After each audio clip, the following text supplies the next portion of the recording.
Olá pessoal, tudo bem com vocês? Gostaria de conversar sobre dependência afetiva. Vamos refletir sobre esse tema? Esse tema é muito interessante, dá pano para manga, porque tem muito conteúdo sobre ele, tá? Por que eu decidi falar sobre ele? Uma amiga minha me ligou, me questionou algumas situações e eu fiquei pensando, acho que cabe esse tema hoje. Então, o que significa dependência afetiva, tá? Dependência emocional. Na realidade, é um exagero que a gente canaliza as nossas emoções para alguém. É uma dependência. Então, a gente torna esse alguém dependente do nosso afeto. Então, para a gente receber afeto, a gente precisa da aprovação dessa pessoa. Para a gente se comportar em determinado lugar, para escolher uma roupa, para a maneira com que a gente se comporta, a gente sempre precisa do olhar de aprovação do outro, tá? E esse outro pode ser alguém da família, pode ser nosso marido, pode ser dentro das nossas relações aquela pessoa que a gente canaliza.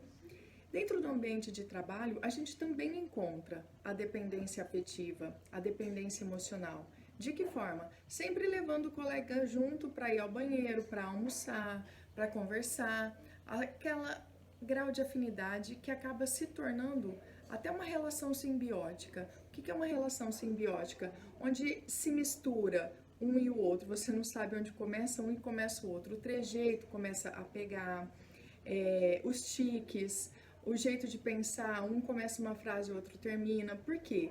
Porque isso caracteriza uma relação de dependência, tá? Que curiosamente a gente também pode encontrar no ambiente de trabalho.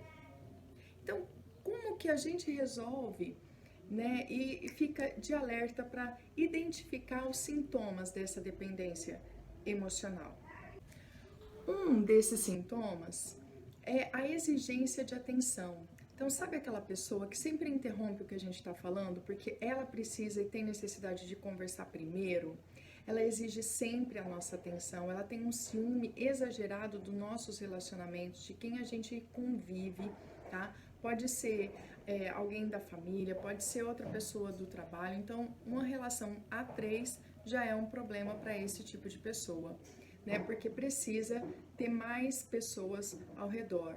Então, ou ela vira o centro da atenção, ou então o relacionamento não consegue acontecer, tá? O diálogo, a interação, o envolvimento entre as pessoas também gera insegurança em relacionamentos, porque ela não se sente pertencente a um grupo, porque ela sempre precisa do outro para pertencer. E se aquele outro não está perto dela, então ela não consegue ter o envolvimento, tá? E também acontece dela se sentir em segundo plano.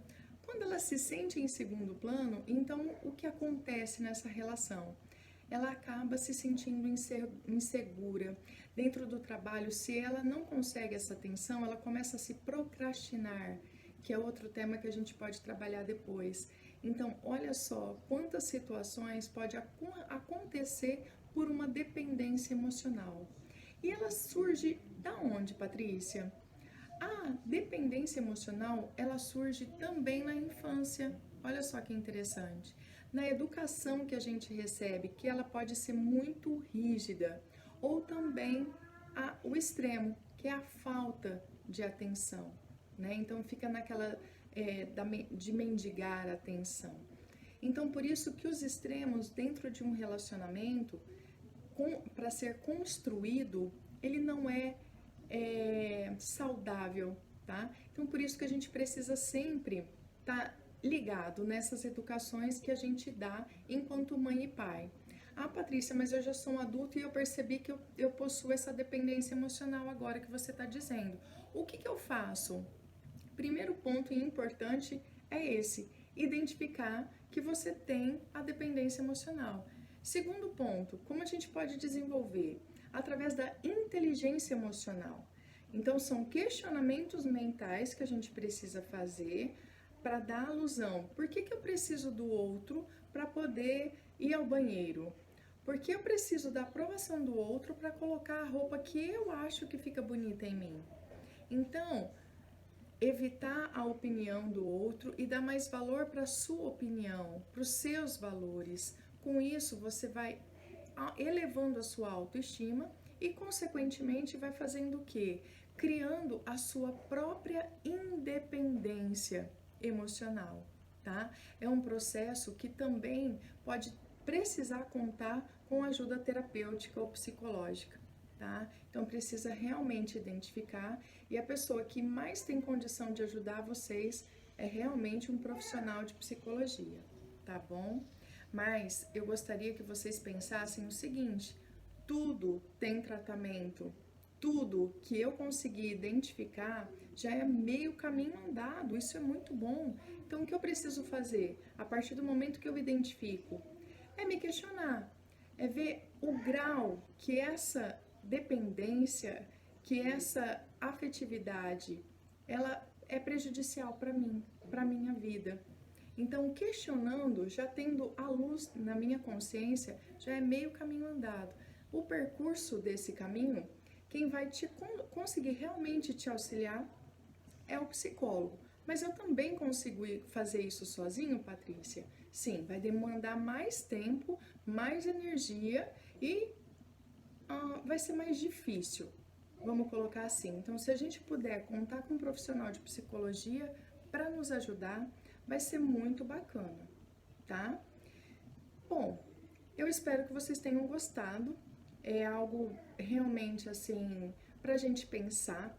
Essa dependência emocional na vida adulta, ela vai acarretar mais alguns desgastes emocionais e vão vir juntos, então, alguns transtornos ou alguns outros episódios de doenças mentais.